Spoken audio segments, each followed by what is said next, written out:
Welcome back. This is part of our continuing series where we try to talk to academic experts, writers, thinkers. But this series right now, academic experts who've actually studied political polarization and asking them, based upon their research, how bad they think it's going to be in the future. We were able to talk to Professor Richard Fleisher, he's a political science professor at Fordham University. Let's get right to that. Professor, Department of Political Science at Fordham University, the Jesuit University of New York. One question with Richard Fleisher, Professor of Political Science. He has a Master's of Arts in Elections and Campaign Management and a Master in Elections and Campaign Management faculty advisor also. This was the study that Professor Fleisher worked on. We've also reached out to John R. Bond. Hopefully we'll get a hold of him. Are voters disconnected or have re-election constituencies realigned in ways that might account for party polarization in Congress? He wrote this in 2013, about a decade ago. So he was saying, are voters disconnected from politics? What's causing all this party polarization in Congress? And he was saying, why is Congress so polarized in 2013, 10 years ago? Party polarization in Congress is well documented. Scholars analyzing individual attitudes, however, are engaged in a spirited debate regarding whether Americans are similarly polarized or if polarization in Congress has created a disconnect between citizens and their representatives. So they're trying to find out, are the people themselves polarized and that's why the politicians are being polarized? Or is it just the politicians and the elites and the people aren't really polarized, but their political leaders are? And that would be the disconnect. This paper analyzes changes in the electoral constituencies of House members from the 1970s to the 2000s that might account for party polarization in Congress. The research design used in previous work comparing citizens' attitudes in red Republican states and blue Democratic states does not accurately model the single-member district plurality electoral system used in congressional elections. If we want to understand the role ordinary citizens play in party polarization in the House, the appropriate place to look is differences in the issue preferences of Democratic and Republican voters in the House districts where elections are contested. In a plurality winner-take-all electoral system, relatively small swings in voters' preferences can have large effects on election outcomes. Hence, a polarized electorate is not a necessary condition for a polarization in Congress. As suggested by conditional party government theory, the necessary precondition for party polarization in Congress is that preferences in partisan re-election constituencies realign to become more similar in different geographical areas.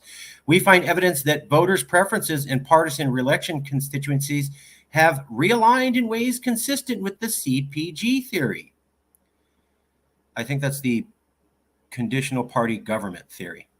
We find evidence that voters in red, purple, and blue congressional districts, inter-party preferences have diverged while intra-party differences have become less pronounced. These findings raise doubt about the interpretation of a disconnect between voters and representatives. So they wanted to see if you have all these extreme representatives in Congress.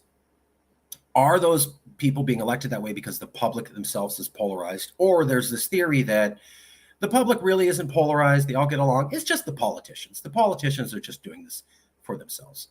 What he's saying is we did the research and it doesn't look like that's accurate. You know, when we look at voters' preferences in partisan re-elections, they basically realigned. So there's less differences between Republicans within the Republican Party. There's less differences between blue voters on the blue side. Inter-party preferences have diverged, while intra-party differences have become less pronounced. Within the party, differences have become less pronounced, but the inter-party preferences have become more diverged. So what Republicans want and what Democrats want has split even further.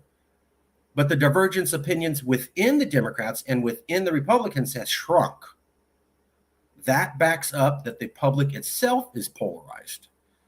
And the landslide election counties, people are more hardcore blue or hardcore red, and they don't want to listen to anything else. That's at the public level. And we're saying these findings raise doubt about the interpretation of a disconnect between voters and the representatives. So to everybody who said these polarizing politicians, that's just them and they're not based upon the people, you're wrong.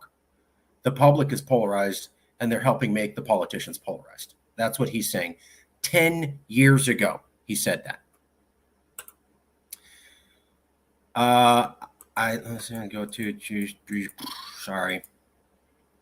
I only wanted to ask you one question. Has political sorting realignment slowed down since you published a report 10 years ago, or is there more demographic division now than 10 years ago? Okay. And this was his response. I have been retired since 2019 and have not looked at any data. My impressions, however, is that there has not, and that was his choice, not mine, to capitalize the word not been any reversal in the degree of polarization. The demographic divides, urban, rural, religious, secular, advanced academic degrees who are not college degrees, have shown no signs of abatement. That being said, there are swing groups that are interesting to watch: white suburbanites and religious Hispanics, Asians, etc.